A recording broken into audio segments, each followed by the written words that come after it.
Assalamualaikum, halo anak-anak. Bagaimana kabarnya hari ini? Semoga kita semua senantiasa diberikan kesehatan ya. Kali ini bertemu dengan Ibu Dewi untuk membahas salah satu materi yang ada di kelas 5 SD. Ibu Dewi ini merupakan salah satu mahasiswi dari Universitas Pendidikan Indonesia Program Studi Pendidikan Guru Sekolah Dasar. Nah, anak-anak, sudah pada makan belum sebelum belajar? Diusahakan untuk makan terlebih dahulu ya, anak-anak, agar tubuh kita bisa menjadi sehat, kuat, fokus, dan juga tetap semangat. Ngomong-ngomong tentang makanan nih anak-anak, apa coba yang ada di pikiran kalian tentang makanan? Iya betul anak-anak, tapi selain itu juga ibu ada pertanyaan buat anak-anak semua. Kira-kira anak-anak ada yang tahu nggak ya kemana makanan itu setelah kita makan? Coba anak-anak ada yang tahu tidak? Nah anak-anak, jadi pada pertemuan kali ini kita akan membahas mengenai sistem pencernaan pada manusia. Nantinya kita akan mengetahui apa saja organ-organ pencernaan itu, kemudian bagaimana proses dari pencernaan itu. Sebelum kita masuk pada pembelajaran hari ini, anak-anak di rumah semuanya tolong dipersiapkan ya sebelum belajar.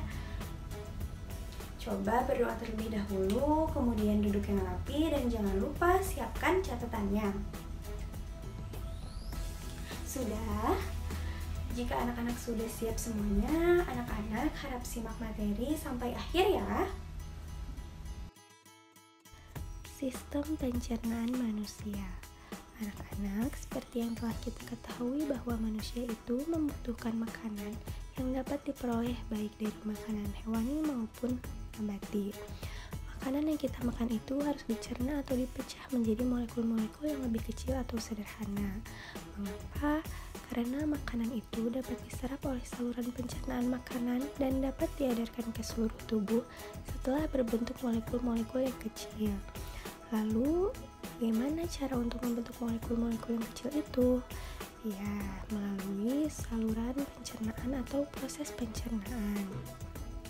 Lalu proses pencernaan yang paling pertama itu anak-anak tahu di mana? Ya, betul di mulut ya. Mulut itu memiliki sistem pencernaan dua. Yang paling utama itu dua, yaitu unsur mekanik dan unsur kimiawi. Mekanik dilakukan oleh gigi dan kimiawi oleh enzim dari air liur ya.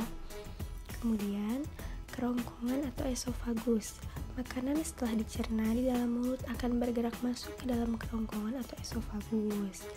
Nah, kerongkongan ini berfungsi sebagai jalan bagi makanan yang telah dikunyah dari mulut menuju ke lambung. Tapi di sini itu tidak terjadi proses pencernaan ya, hanya untuk jalan lewat saja. Kemudian yang selanjutnya di mana? Ya tentu saja di lambung. Lambung ini merupakan saluran pencernaan makanan yang melebar, bentuknya seperti kantung. Lambung dapat mencerna makanan secara mekanik karena memiliki lapisan-lapisan otot. Dengan adanya lapisan otot ini, lambung dapat melakukan berbagai gerakan kontraksi. Nah, akibatnya apa? Ya, akibatnya itu makanan dapat tercerna dan tercampur dengan enzim-enzim yang ada di lambung seperti di mana tadi? Seperti di mulut, sehingga terbentuk bubur atau disebut dengan kim. Kemudian yang keempat yaitu ada usus halus. Di dalam usus halus ini terjadi dua proses penting, yaitu pencernaan dengan bantuan enzim dan juga penyerapan sari-sari makanan ke dalam pembuluh darah. Nah, sebelumnya di usus halus juga dalam menjalankan fungsinya dibantu oleh hati, pankreas, dan kelenjar pada dinding usus halus. Yang selanjutnya masih usus, itu benar usus besar. Nah, pada usus halus kan terjadi proses penyerapan zat makanan. Adapun zat yang tidak dapat diserap akan terdorong menuju usus besar. Di dalam usus besar ini, sisa makanan diuraikan dengan bantuan bakteri Escherichia coli. Fungsi utamanya dari usus besar itu menyerap air yang masih tersisa pada makanan, sehingga nanti sisa-sisa makanan itu akan menjadi mengental karena sudah tidak ada kandungan airnya begitu ya. Kemudian dibentuk menjadi feses. Dan yang terakhir rektum dan anus. Di dalam usus besar itu kan feses didorong secara teratur dan juga lambat oleh gerakan peristaltik menuju ke rektum atau poros usus yang merupakan bagian akhir dari saluran pencernaan. Nah, poros usus itu akhirnya bermuara pada lubang anus yang nantinya akan mengeluarkan feses ini, atau disebut dengan proses defekasi atau buang air besar. Begitu anak-anak kiranya proses pencernaan dalam tubuh manusia itu. Nah, anak-anak, bagaimana penjelasan tadi? Dari penjelasan tadi, kita semua sudah mengenal mengenai organ-organ pencernaan beserta fungsinya, serta bagaimana proses pencernaan itu terjadi dalam perut kita. Kira-kira kesimpulan apa ya yang dapat kita ambil setelah mempelajari materi yang sudah kita dengarkan tadi? Kira-kira anak-anak di rumah ada yang tahu tidak? Ya, betul anak-anak.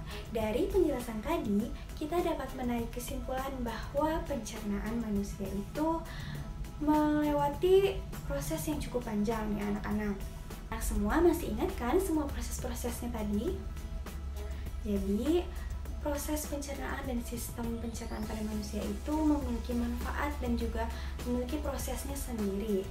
Setelah mempelajari mengenai sistem pencernaan, kita hendaknya bisa untuk menjaga pencernaan kita sendiri. Dengan cara apa? Dengan cara menjaga asupan makanan, seperti makan dengan tepat waktu, kemudian makan makanan yang bergizi, dan juga makan makanan yang seimbang tentunya.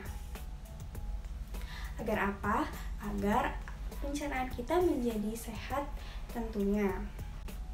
Karena anak-anak semua sudah tahu kan bahwa semua makanan yang kita makan dan kita konsumsi itu pokoknya yang masuk ke dalam tubuh kita itu akan diserap oleh tubuh. Nah anak-anak, alhamdulillah pertemuan kita pada hari ini sudah selesai ya. Dan Ibu sudah memaparkan materi-materi mengenai sistem pencernaan manusia. Semoga anak-anak dapat memahaminya dengan baik dan anak-anak semua dapat mengambil manfaatnya. Terima kasih anak-anak semua atas semua partisipasinya, atas pembelajarannya hari ini. Terima kasih sudah menonton videonya. Semoga kita bisa bertemu pada pertemuan yang berikutnya ya anak-anak untuk membahas materi yang selanjutnya juga. Tetap semangat dan sehat selalu anak-anak di rumah. Assalamualaikum warahmatullahi wabarakatuh.